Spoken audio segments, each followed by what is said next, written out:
Terpujilah Engkau ya Tuhan, Allah yang layak menerima segala pujian, sembah, hormat, keagungan, dan kemuliaan. Sekarang waktunya bagi kami untuk duduk diam, menerima, mendengar firman-Mu. Layakkan dan kuduskan kami. Pakailah hamba-hamba-Mu yang sudah melayani Engkau lebih hari, lebih indah. Dalam nama Tuhan Yesus, berfirmanlah sebab kami mendengarnya. Berfirmanlah sebab kami hendak melakukannya. Berfirmanlah sebab kami siap diberkati oleh Tuhan. Puji Tuhan, amin. Silakan Bapak Ibu duduk kembali. Bagaimana kabarnya? Saya berdoa semua baik-baik ya. Tetap di dalam iman, tetap di dalam kesetiaan, tetap dalam kesungguhan, dalam pengiringan terhadap Tuhan. Saya mengajak Bapak Ibu pagi hari ini kita merenungkan dari 1 Korintus pasalnya yang ke-10. Cukup panjang karena ayat 1 sampai ayat 13 ya. Saya sengaja mengajak Bapak Ibu membuka seluruh ayat, yaitu ayat 1 sampai 13. Tapi nanti penekanan kita pada ayat-ayat tertentu ya. Puji Tuhan. 1 Korintus pasal yang ke-10 ayat 1 sampai 13. Aku mau supaya kamu mengetahui, saudara-saudara, bahwa nenek moyang kita semua berada di bawah perlindungan awan, dan bahwa mereka semua telah melintasi laut untuk menjadi pengikut Musa. Mereka semua telah dibaptis dalam awan dan dalam laut. Mereka semua makan makanan rohani yang sama, dan mereka semua minum minuman rohani yang sama. Sebab mereka minum dari batu karang rohani yang mengikuti mereka. Dan batu karang itu ialah Kristus. Tetapi sungguh pun demikian, Allah tidak berkenan kepada bagian yang terbesar dari mereka. Karena mereka ditewaskan di padang gurun. Semuanya ini telah terjadi sebagai contoh bagi kita untuk memperingatkan kita, supaya jangan kita menginginkan hal-hal yang jahat seperti yang telah mereka perbuat, dan supaya jangan kita menjadi penyembah-penyembah berhala sama seperti beberapa orang dari mereka. Seperti ada tertulis, maka duduklah bangsa itu untuk makan dan minum, kemudian bangunlah mereka dan bersukaria. Janganlah kita melakukan percabulan seperti yang dilakukan oleh beberapa orang dari mereka, sehingga pada satu hari telah tewas 23.000 orang. Dan janganlah kita mencobai Tuhan seperti yang dilakukan oleh beberapa orang dari mereka, sehingga mereka mati di pagut ular. Dan janganlah bersungut-sungut seperti yang dilakukan oleh beberapa orang dari mereka, sehingga mereka dibinasakan oleh malaikat maut. Semuanya ini telah menimpa mereka sebagai contoh dan dituliskan untuk menjadi peringatan bagi kita yang hidup pada waktu di mana zaman akhir telah tiba. Sebab itu, siapa yang menyangka bahwa ia teguh berdiri, hati-hatilah supaya ia jangan jatuh. Pencobaan-pencobaan yang kamu alami ialah pencobaan-pencobaan biasa yang tidak melebihi kekuatan manusia, sebab Allah setia, dan karena itu ia tidak akan membiarkan kamu dicobai melampaui kekuatanmu. Pada waktu kamu dicobai, ia akan memberikan kepadamu jalan keluar sehingga kamu dapat menanggungnya. Amin, puji Tuhan. Sejauh ini saya mengajak Bapak Ibu membaca ayat-ayat dari 1 Korintus 10. Tapi penekanan kita pagi hari ini dari banyak daftar dosa yang dilakukan umat Allah, maka ada satu bagian yang saya sitir dan itu yang Roh Kudus letakkan di hati saya. Mari kita baca bersama Bapak Ibu ayat yang ke-10 sampai ayat 11 ya. 3, 2, 1. Dan janganlah bersungut-sungut seperti yang dilakukan oleh beberapa orang dari mereka, sehingga mereka dibinasakan oleh malaikat maut. Semuanya ini telah menimpa mereka sebagai contoh dan dituliskan untuk menjadi peringatan bagi kita yang hidup pada waktu di mana zaman akhir telah tiba. Kita baca sekali lagi ayat 6. Ayat 6, 3, 2, 1. Semuanya ini telah terjadi sebagai contoh bagi kita, untuk memperingatkan kita supaya jangan kita menginginkan hal-hal yang jahat seperti yang telah mereka berbuat. Saudara, kalau menyembah berhala dikategorikan dosa, itu kita sering mendengarnya. Percabulan, lalu kehidupan yang tidak sesuai dengan firman, pesta pora, permabuk-mabukan. Jelas kita sering mendengar itu. Seperti yang kita baca. Tapi siapa yang menyangka ternyata mengeluh dan bersungut-sungut itu juga masuk daftar dosa. Saudara suka atau tidak? Saudara mau menolak ini atau menerima? Alkitab berkata seperti ini. Dan saya akan membaca sekali lagi ya. Mari kita lihat di layar LCD ayat yang ke-10. Saudara, apa bedanya mengeluh dengan bersungut-sungut? Dan janganlah, ini perintah loh Bapak Ibu. Bukan anjuran ya.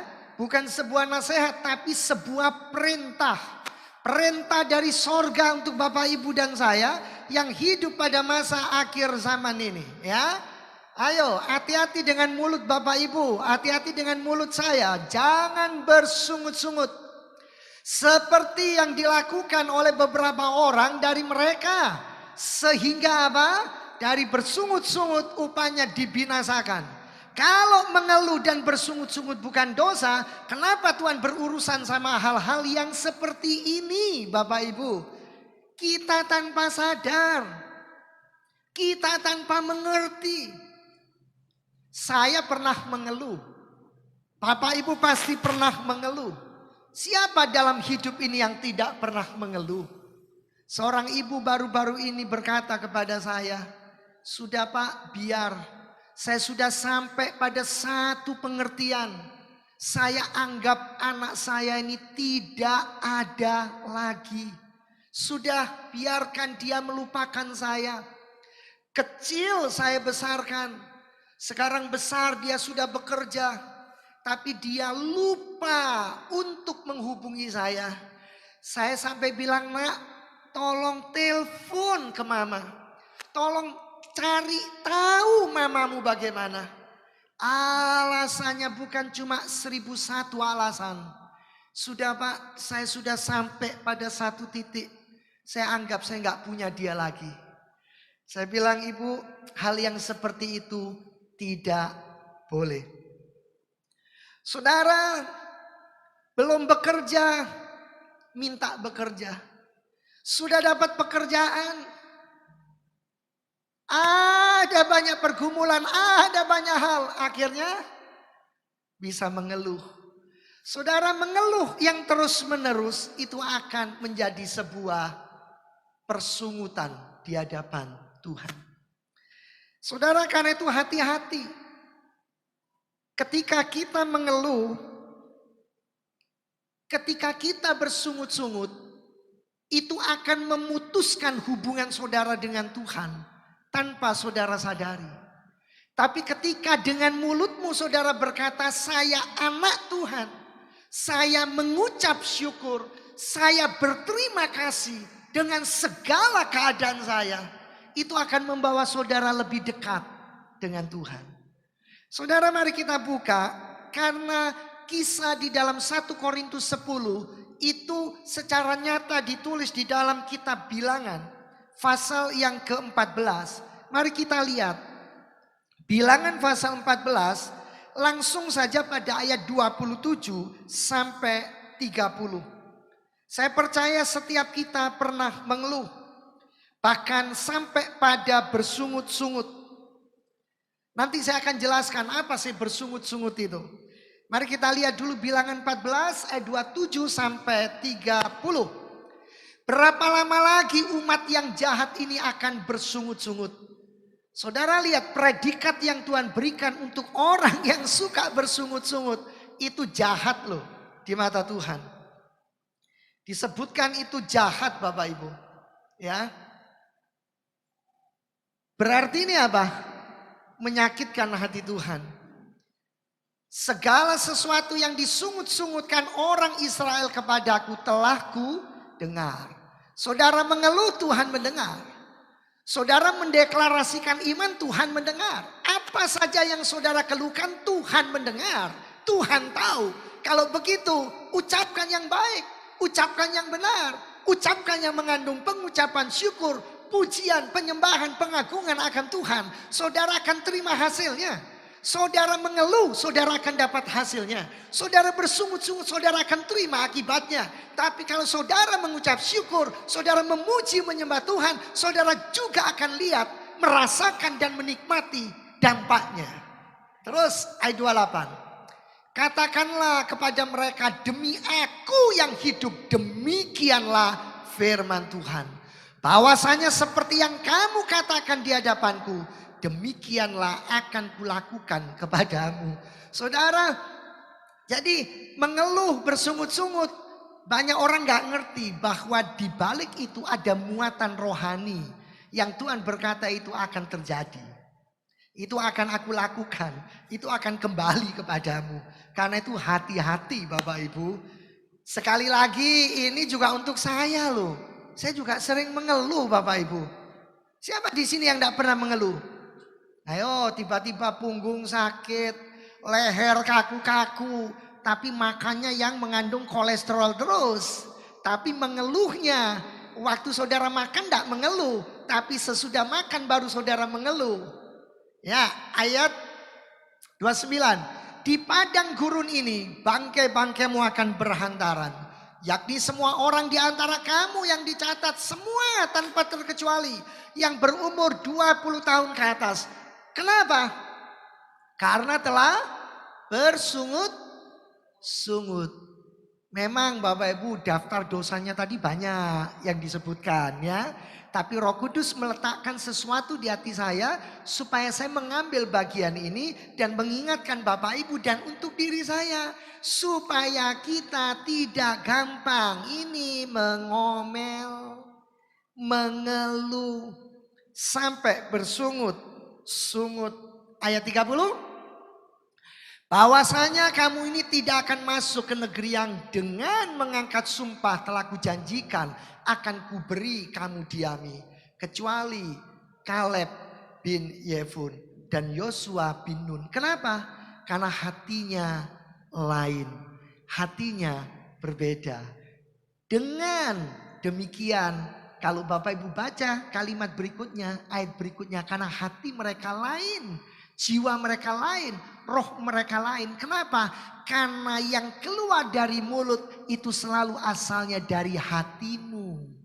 Jadi waktu saudara ngomel, waktu saudara mengeluh, waktu saudara bersungut-sungut, itu mewakili seluruh keberadaan hatimu. Karena itu jagalah hatimu dengan segala kewaspadaan. Karena dari situlah kehidupan saudara akan dimulai. Amin.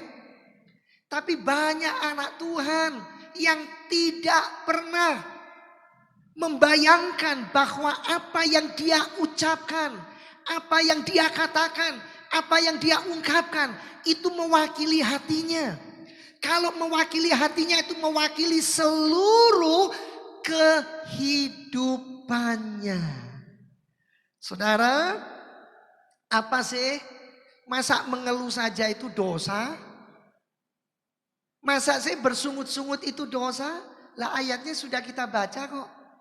Saya bukan mengadakan ayat ini, tapi saya hanya mencontoh dan membaca. Dan Rasul Paulus berkata, penulis surat 1 Korintus, bahwa apa yang aku tulis itu sudah terjadi. Aku juga mencontoh dan meneladaninya, dan aku menyampaikan untukmu dan untukku hari ini. Buat Bapak Ibu dan saya yang saya kasih, yang saya hormati, yang sehari-hari hidup pada zaman yang seperti sekarang ini. Wah Bapak Ibu, sekarang ini medsos ini, aduh tambah, mohon maaf ya, istilah yang saya pakai tambah menggila Bapak Ibu. Aduh, betul-betul sudah di luar kontrol dan batas. Kalau Bapak Ibu tidak memfilter diri sedemikian rupa, rusak hubungan kita dengan Tuhan. Karena itu hati-hati Bapak Ibu. Apa yang saudara dengar itu membangkitkan iman atau melemahkan iman. Mengangkat iman atau meruntuhkan iman. Apa saja yang kita dengar, apa saja yang kita baca, apa saja yang akan kita lihat akan mempengaruhi seluruh aktivitas kehidupan kita. Nah, jadi jemaat yang dikasihi Tuhan dan yang saya hormati, bersungut-sungut itu sama dengan menggerutu. Ya, bersungut-sungut itu sama dengan berbicara dengan nada tidak puas. Ketika saudara menunjukkan ketidakpuasan di dalam nada bicara saudara, saudara sadar atau tidak, saudara sudah bersungut-sungut. Ketika saudara menggerutu, saudara tidak senang dengan suatu keadaan, itu saudara sudah bersungut-sungut. Saya bisa bayangkan yang namanya ibu-ibu itu tantangannya lebih berat daripada bapak-bapak. Ya, bangun tidur pagi sudah mikir masak apa. Sampai mau tidur malam tutup mata masih mikir besok masak apa. Itu belum lagi kalau bangun tidur pagi lalu mikir masaknya ini tapi duitnya mana. Terus mau tidur malam sepanjang hari cuma sayur bening, besok masak sayur apa tapi duitnya mana. Nah Bapak Ibu, ada banyak orang yang berpikir ya mengeluh tidak ada anak. Ada anak mengeluh nanti besar dia mesti sekolah. Iya anak kalau cuma satu. Ini ternyata Tuhan berkati ada 3, ada 5, ada 6, ada 7. Sekolahnya kayak apa? Nanti anak tambah besar. Mikir lagi pergaulannya jangan sampai sesat. Jangan sampai salah. Mengeluh lagi. Nanti menikah. Mengeluh lagi. Nanti anak-anak besar. Anaknya banyak sesudah menikah. Terus dititipkan. Dititipkan. Jadi orang tua merasa dulu jaga anak, sekarang jaga cucu. Yang namanya keluhan buat ibu-ibu itu lebih banyak daripada bapak-bapak. Kalau ibu-ibu ya seringkali berpikir bagaimana caranya tetap berdandan yang manis, yang baik di hadapan suami. Itu juga terkadang membuat ibu-ibu juga mengeluh. Begini salah, begitu salah, ini keliru, itu keliru. Ya. Sementara bapak-bapak cuma bisanya menuduh, menghakimi, menghukum. Tapi saya berdoa bapak-bapak di sini tidak kayak begitu. Oh, kok amin bapak-bapak? Amin dong yang keras. Ya, itu bukan bapak di sini tapi bapak di sana. Di mana? Anta beranta. Saya tidak berani bilang di Jombang, nanti ada orang Jombang protes, Pak, saya dari Jombang loh. Ya, nah Bapak Ibu kembali, jadi bersungut-sungut itu adalah menggerutu, mengeluh yang terus menerus, ya, berbicara dengan nada yang tidak puas, tidak senang dengan suatu keadaan. Siapa yang senang kalau suaminya suka ngomel? Ya pasti nggak suka. Lah itu memicu kita bersungut-sungut. Siapa yang suka kalau suaminya nggak pernah kerja, yang kerja istrinya terus, itu memacu kita bersungut-sungut, ya. Dan sebaliknya, kalau istrinya cuma lihat YouTube, cuma lihat HP, suaminya yang suruh bekerja terus, juga menyebabkan suami bersungut-sungut. Anak kita paksa melakukan ini, melakukan itu, tapi sebagai orang tua kita tidak pernah kasih contoh, ya. Kita bilang, kamu nggak boleh merokok, nak. Anaknya bilang, loh, papa sendiri 1 hari 1 pak, 2 pak, 3 pak. Kenapa saya nggak boleh merokok? Nah, hati-hati Bapak Ibu. Jadi bersungut-sungut itu secara rohani tanpa disadari banyak orang percaya. Saudara boleh catat ya, nanti boleh dicatat ini di depan. Jadi secara rohani bersungut-sungut itu berarti sebuah proses di mana seseorang meragukan janji Allah. Kenyataannya begitu bangsa Israel pada waktu itu. Kenapa Tuhan bawa kami ke daerah yang gersang kayak begini? Kan lebih enak di Mesir. Kenapa kami harus mengalami seperti ini? Padahal Tuhan yang menuntun, Tuhan yang membawa, Tuhan sudah berjanji. Tapi mereka lupa. Dengan bersungut-sungut itu mereka sudah meragukan janji Tuhan. Hati-hati Bapak Ibu. Jangan ada yang hadir ini tanpa sadar, ya. Akhirnya meragukan janji Tuhan. Baik tentang anak-anak, baik tentang keluarga, baik tentang masa depan, baik tentang perjodohan. Jangan takut. Tuhan sudah berjanji. Tuhan pasti akan menggenapi janjinya. Saudara dan saya tinggal merespon, menerima dan menghidupi setiap janji dari Tuhan. Yang kedua, secara rohani bersungut-sungut itu, karena bersungut-sungut ini sebenarnya adalah sikap hati Bapak Ibu. Saya ulangi, jadi bersungut-sungut itu adalah sikap hati. Secara rohani bersungut-sungut adalah sikap hati yang jelas menolak untuk belajar bersyukur. Padahal seluruh Alkitab, teladan Tuhan Yesus, teladan para tokoh di Alkitab, itu selalu dalam kehidupannya tidak pernah lepas dari gaya hidup harus bersyukur. Banyak orang lupa waktu mengeluh, waktu tidak puas dengan keadaan, ya, akhirnya itu akan membawa kita memiliki sikap hati yang tidak bisa bersyukur. Akan menolak itu. Karena apa? Yang lebih muncul apa yang kelihatan di depan mata. Keadaan yang ada di sekitar. Yang sedang dialami, yang sedang dirasa, yang sedang diterima. Jadi sulit untuk melihat sesuatu di balik masalah. Melihat sesuatu di balik pergumulan. Melihat sesuatu di balik peristiwa tertentu. Bahwa Tuhan sudah berjanji. Pencobaan-pencobaan ini hal biasa. Allahmu adalah Allah yang setia. Dia pasti akan memimpin dan memberikan jalan keluar. Dia pasti akan menolong dan memberkati engkau. Semua itu akan dilupakan. Hanya karena apa? Kita memiliki sikap hati yang menolak untuk bersyukur. Tidak bisa bersyukur. Dan yang ketiga secara rohani bersungut-sungut. Itu akan memimpin kita kepada sikap hati meragukan kasih dari Tuhan.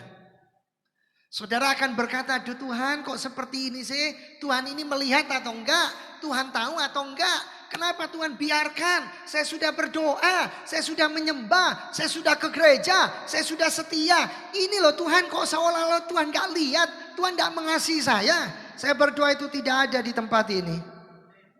Dan secara rohani bersungut-sungut menyebabkan kita akhirnya tidak pernah merasa puas, tidak percaya dan meragukan rencana Allah. Padahal Alkitab berkata apa? Buat setiap pribadi, buat setiap pribadi termasuk saya, Tuhan sudah punya rancangannya yang agung. Rencananya yang ajaib, panggilannya yang hebat dan luar biasa. Untuk siapa? Untuk setiap daripada kita, Bapak Ibu. Untuk setiap anak-anak kita. untuk setiap hidup pernikahan kita, untuk setiap perjodohan anak-anak kita, untuk setiap masa depan anak-anak, masa depan orang-orang yang kita kasih. Dan percayalah, rencana Allah tidak bisa batal. Karena itu jangan pernah meragukan apa yang Allah sudah rancangkan dalam hidupmu dan dalam hidupku. Apa ada ayatnya, Pak? Bahwa Allah tidak pernah gagal? Ada, Bapak Ibu. Kita sudah sering membacanya dalam kitab Ayub. Allah tidak pernah gagal. Rencananya tidak pernah tidak terjadi di dalam kehidupan kita. Karena itu lewat kebenaran ini mari kita belajar untuk menjaga hati kita, menjaga mulut kita, menjaga pikiran kita, menjaga seluruh panca indera kita, menjaga kehidupan kita. Jemaat yang saya hormati, jemaat yang saya kasih, lebih gampang mana untuk menyebar? Persungutan atau pengucapan syukur? Ternyata di dalam kitab Bilangan pasal 14, mari kita lihat ayat 1 dan ayat 2. Bilangan 14 Bapak Ibu, ayat 1 dan 2. Untuk menjadi kecewa, untuk menjadi mengeluh, untuk menjadi tidak puas itu lebih cepat menular, lebih cepat menyebar daripada mengucap syukur, menghidupi janji Allah dan tetap tinggal dalam rencana Allah. Mari kita lihat ya. Setelah pasal 13 ya Bapak Ibu. Setelah pasal 13 kita lihat pasal 14 ini. Langsung ayat 1 spontan Bapak Ibu, refleks.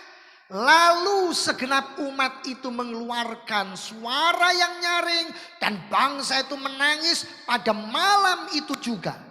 Apa yang mereka ucapkan? Menyembah Tuhan, berterima kasih? Tidak.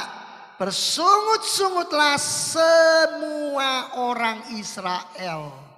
Semua umat Allah. Kepada siapa? Hamba Tuhan. Kepada Tuhan, dan segenap umat itu berkata, ah sekiranya kami mati di tanah Mesir atau di padang gurun ini. Lebih baik. Coba saudara bayangkan.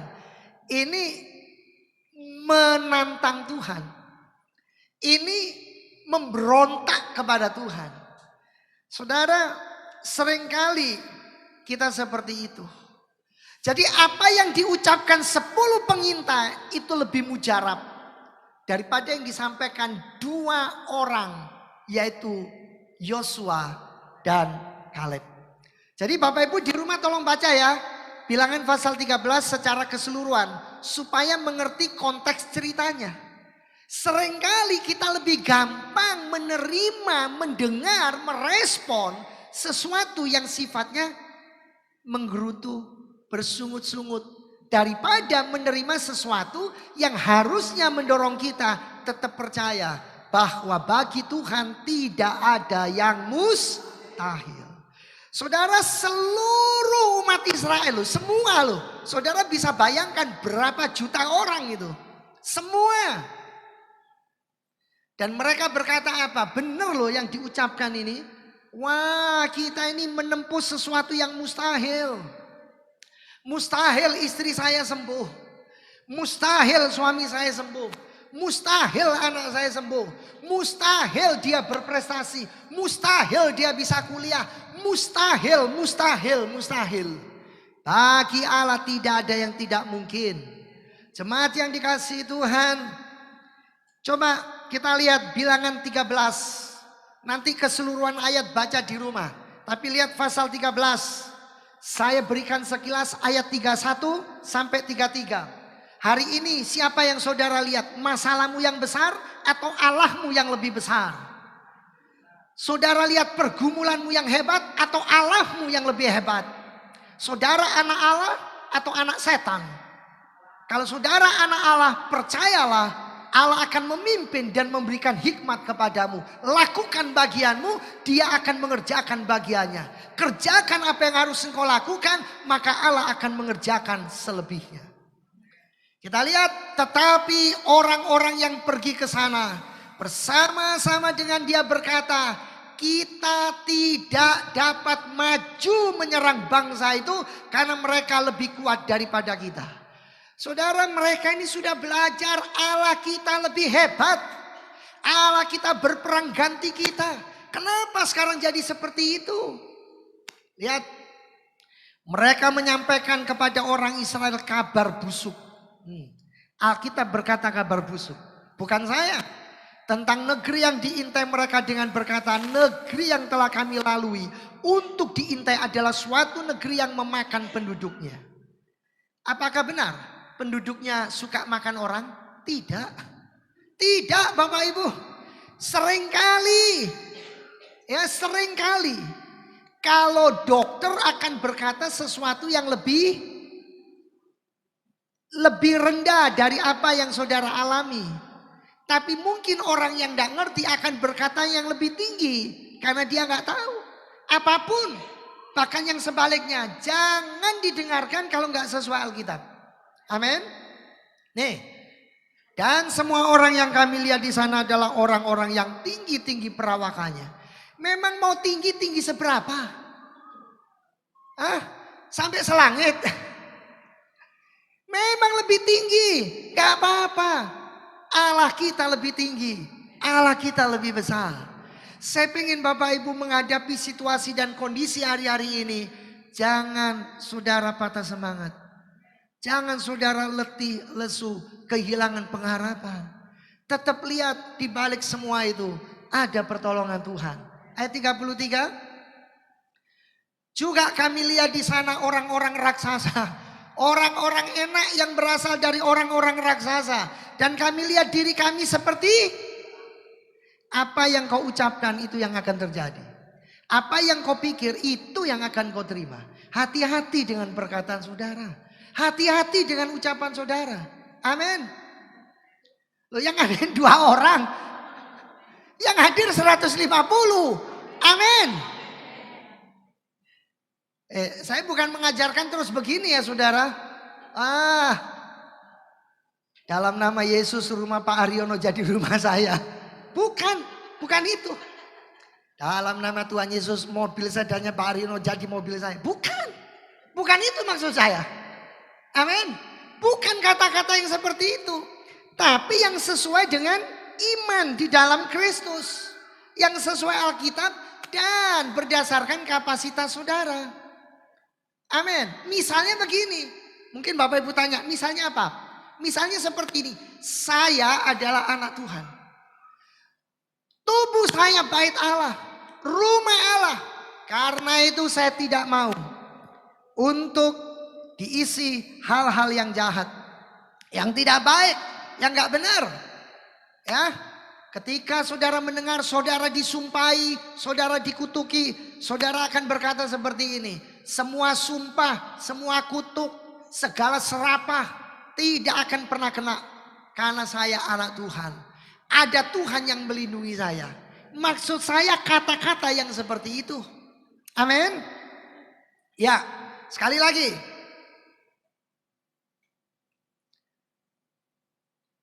Juga kami lihat di sana orang-orang raksasa, orang-orang enak yang berasal dari orang-orang raksasa.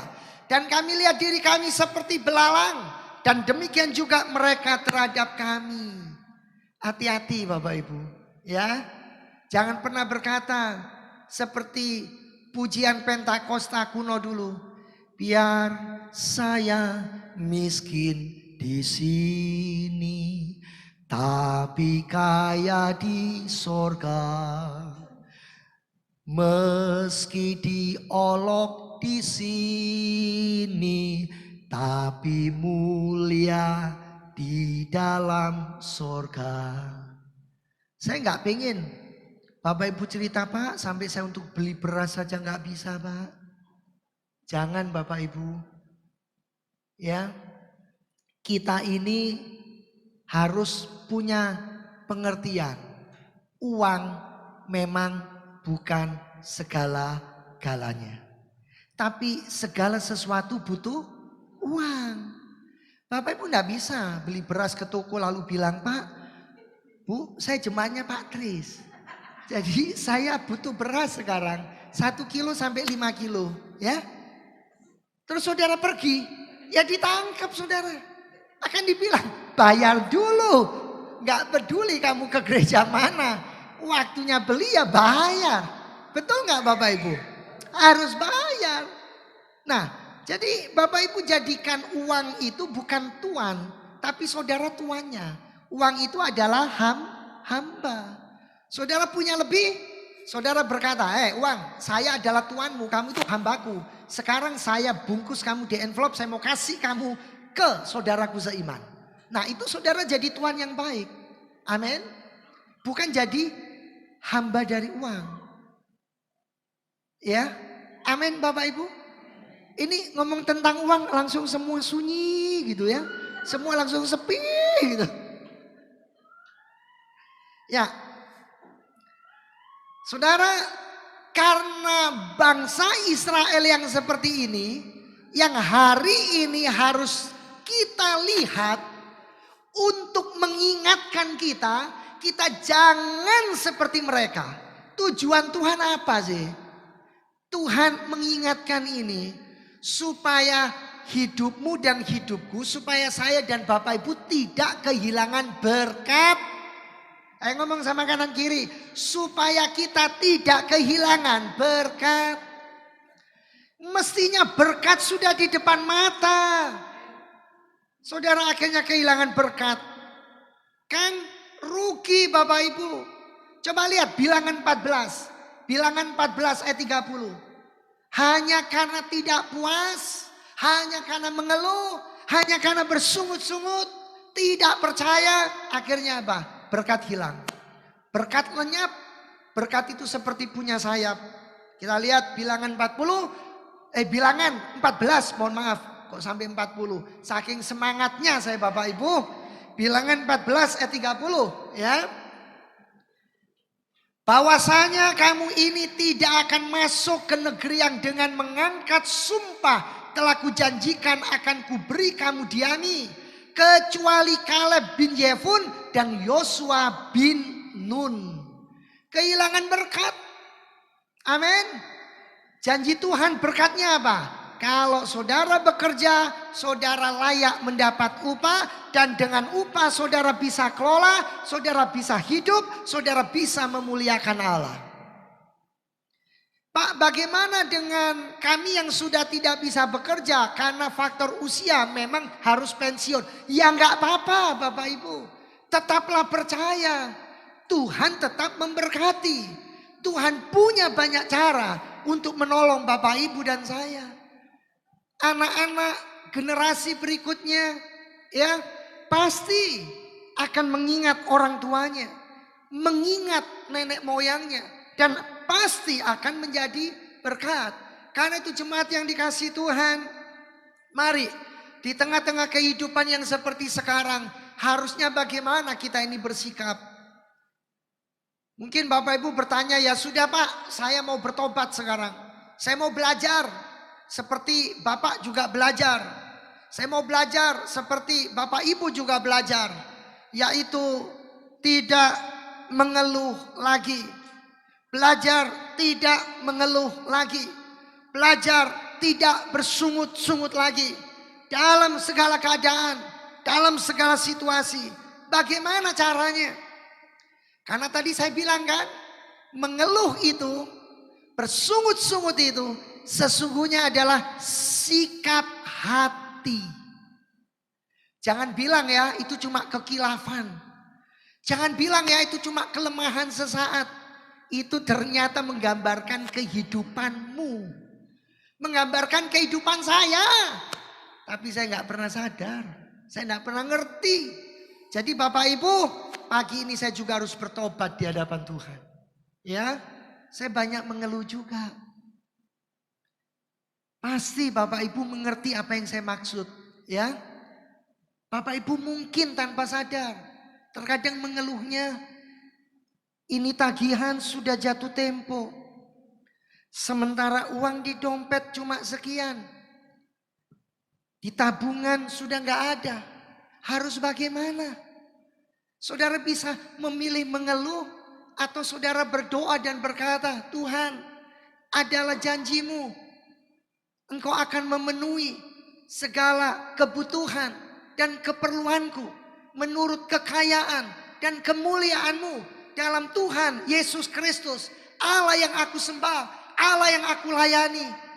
Tolong Tuhan, berikan aku hikmat. Mari kita lihat bagaimana harusnya kita bersikap Bapak Ibu pada akhir-akhir, pada hari-hari ini. Di dalam kondisi dan situasi kehidupan sekarang. Saya tetap mendorong Bapak Ibu untuk fokus pada janji Tuhan.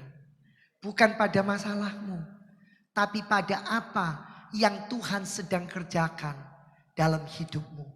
Saya tidak mau fokus kepada masalah di gereja ini. Saya fokus kepada apa yang Tuhan izinkan dan apa yang Tuhan bentuk untuk Bapak Ibu dan saudara semuanya dan untuk saya. Karena itu saya ajak Bapak Ibu untuk membuka di dalam Roma 8 ayat 28. Ini bagian yang gampang diucapkan tetapi sulit dilakukan. Selalu orang akan berkata seperti ini. Iya Pak, saya tahu ayat itu tapi. Iya Pak, saya percaya ayat itu tapi. Iya Pak, saya yakin tapi. Wes kakean tapi. Ya, kita tahu sekarang, saya harus tahu. Bahwa Allah itu akan turut bekerja dalam segala sesuatu. Untuk mendatangkan kebaikan bagi mereka yang mengasihi Dia, yaitu bagi mereka yang terpanggil sesuai dengan rencana Allah. Lah masalahnya saudara ini sekarang ada duduk di sini, ini panggilan Allah atas hidupmu atau bukan? Iya Bapak Ibu dipanggil. Bapak Ibu ini hidup dalam rencana Allah atau bukan? Iya hidup dalam rencana Allah. Karena itu beranikan untuk berkata apa saja. Apa saja. Itu dalam versi bahasa Inggris lebih mantap Bapak Ibu. Apa saja. Dalam segala keadaan. Dalam segala kondisi. Tidak ada yang kebetulan. Sebab Allah turut bekerja untuk mendatangkan kebaikan. Bagi mereka yang mengasihi Tuhan. Dengan Bapak Ibu hadir, dengan Bapak Ibu ada, dengan Bapak Ibu mau menerima firman, mendengarkan firman, itu berarti Bapak Ibu mengasihi Allah. Kalau tidak mengasihi Allah, Bapak Ibu akan buang Alkitab. Bapak Ibu tidak akan pernah mau ke gereja. Dan Bapak Ibu akan hidup mungkin menyendiri, atau mungkin lebih percaya kepada hal-hal yang di luar Kristus. Tapi Bapak Ibu menyerahkan hidup kepada Tuhan, mengandalkan Tuhan, menerima firman, mau taat, mau setia. Saya tahu Bapak Ibu ini mengasihi Tuhan. Berapa banyak yang mengasihi Tuhan, lambaikan tangannya. Haleluya. Apapun yang terjadi di dalam kehidupanmu, tidak ada yang kebetulan. Tuhan turut bekerja untuk merenda, memurnikan, membentuk, memproses. Itu seperti gerabah Bapak Ibu. Ya, seperti bejana sudah dibentuk loh, sudah indah, sudah dicat bahkan. Sudah siap dijual. Tapi ternyata muncul kerikil kecil Bapak Ibu.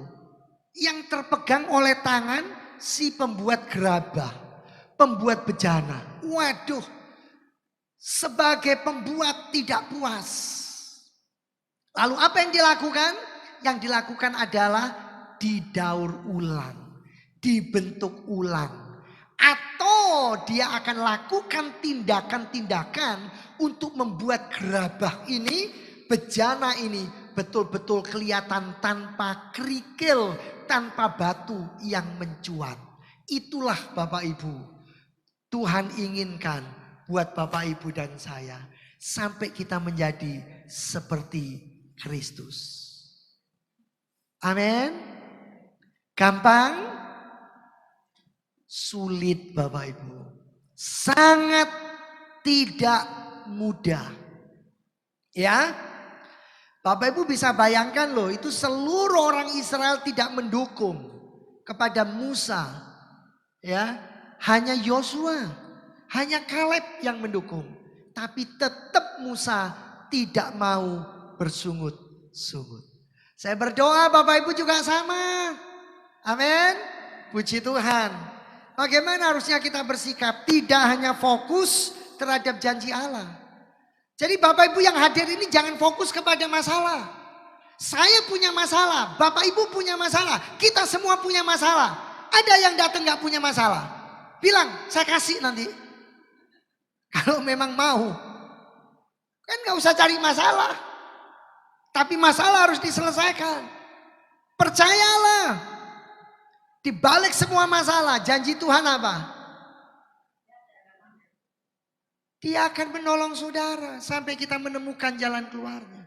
Amin. Ya, yang kedua. 1 Tesalonika 5 ayat 18. Iya, ayat yang sering kita hafalkan. Tapi sulit juga untuk kita lakukan. Apa? Mengucap syukur. Siapa yang bisa tetap mengucap syukur? Pagi sayur bening, siang sayur bening, malam sayur bening. Ayo, saya pengen tanya. Gak ada kerupuk. Terkadang saudara pikir sayur bening gak apa-apa. Tetap masih ada kerupuk kok. Gak masalah. Gak ada kerupuk. Sayur bening saja. Sayur bening doang. Ayo. Dengan air putih. Pagi, siang, malam. Itu tantangan berat. Itu pasti akan membuat kita apa? Aduh. Ini perlu doa. Untuk nengking ini. Supaya sayur bening rasa McDonald. Sayur bening rasa hamburger. Sayur bening rasa bicap. Ya. Saudara tengking 100 kali tetap sayur bening. Nggak mungkin jadi bicap. Jadi capjay. Enggak. Enggak, tetap sama, tetap sayur bening. Tapi begitu saudara berkata, Tuhan saya bersyukur, saya berterima kasih. Itu masuk jadi berkat. Amin. Amin. Puji Tuhan. Filipi 4 ayat 13. Sikap berikutnya apa? Hiduplah dalam iman. Filipi 4 ayat 13. Ini sikap selanjutnya Bapak Ibu. Filipi 4 ayat 13. Apa? Ini loh, kalau hidup dalam iman itu segala perkara dapat kutanggung di dalam Dia yang memberi kekuatan kepadaku. Mungkin istri tidak bisa memberikan kekuatan, dorongan, nasihat, pengaruh. Sudah, karena istri juga lagi lemah. Mungkin suami juga gak bisa mendorong, gak bisa memberi nasihat, gak bisa mempengaruhi yang baik. Ya, mungkin suami sedang lemah. Percayalah, Roh Kudus memberi kekuatan kepadamu. Saudara, Roh Kudus yang memberi kekuatan. Saudara, Roh Kudus itu adalah seperti Yesus, tetapi di dalam kita. Sedangkan Immanuel itu Yesus beserta kita. Tapi kalau Roh Kudus itu ada di dalam kita. Lebih suka yang ada di sampingmu atau yang ada di dalammu? Dan Roh Kudus itu adalah meterai keselamatanmu sampai Tuhan datang. menjemput saudara dan saya. Jadi ketika saudara tidak kuat, ketika saudara tidak mampu, saudara tinggal berkata, Roh Kudus, saya terima kekuatan darimu. Saya terima kemenangan darimu. Amin. Mari Bapak Ibu bangkit berdiri. Kita baca satu ayat lagi, Filipi 2 ayat 14 sampai 15. Filipi pasal 2 ayat 14 sampai 15, apapun keadaan Bapak Ibu, apapun pergumulan Bapak Ibu, saya mengajak Bapak Ibu untuk percaya bersama dengan saya, untuk betul-betul siap menjadi berkat dimanapun kita berada. Mari kita baca dengan bersuara, ini adalah deklarasi kita. Filipi 2 ayat 14 sampai 15. 2, 3. Lakukanlah segala sesuatu dengan tidak bersungut-sungut dan berbantah-bantahan, supaya kamu tiada beraib dan tiada bernoda, sebagai anak-anak Allah yang tidak bercelah di tengah-tengah angkatan yang bengkok hatinya dan yang sesat ini, sehingga kamu bercahaya di antara mereka seperti bintang-bintang di dunia. Terpujilah Engkau Tuhan. Pada akhir ibadah ini kami mengucap syukur. Sebelum kami pulang dan meninggalkan gereja ini untuk sementara waktu, terimalah Tuhan setiap persembahan anak-anak-Mu. Engkau memperhitungkannya sebagai kebenaran, memberkati kami semua dengan berkelimpahan. Memberkati semua partner-partner pelayanan, memberkati jemaat yang tidak bisa hadir, menolong, menopang, menyatakan kemurahan dan kasih-Nya, dan memberkati jemaat yang sudah mendengar, menerima firman Tuhan. Kami berdoa menyerahkan bangsa dan negara kami, Bapak Presiden dan Wakilnya, semua jajaran Menteri, DPR, MPR diberkati. Indonesia penuh kemuliaan Tuhan. Hujan keselamatan, hujan pertobatan akan nyata dan sempurna. Bapak terima kasih. Kami akan dipertemukan minggu mendatang dalam ibadah yang penuh berkat, ibadah yang luar biasa. Tuhan ditinggikan, dipuji dan dimuliakan. Bapak terima kasih. Kami serahkan kehidupan kami mengucap syukur, dan kami sudah diberkati. Jemaat yang dikasihi Tuhan, angkatlah kedua belah tanganmu. Arahkan pandanganmu kepada sorga. Terimalah berkat dari Allah Bapa, cinta kasih kemurahan Tuhan Yesus Kristus Sang Putra, di dalam persekutuan Allah Roh Kudus, menyertai memimpin hidupmu sekarang bahkan sampai selama-lamanya. Pulanglah, terimalah berkatnya dalam nama Tuhan Yesus. Haleluya, amin. Selamat hari Minggu, selamat pulang. Tuhan Yesus memberkati.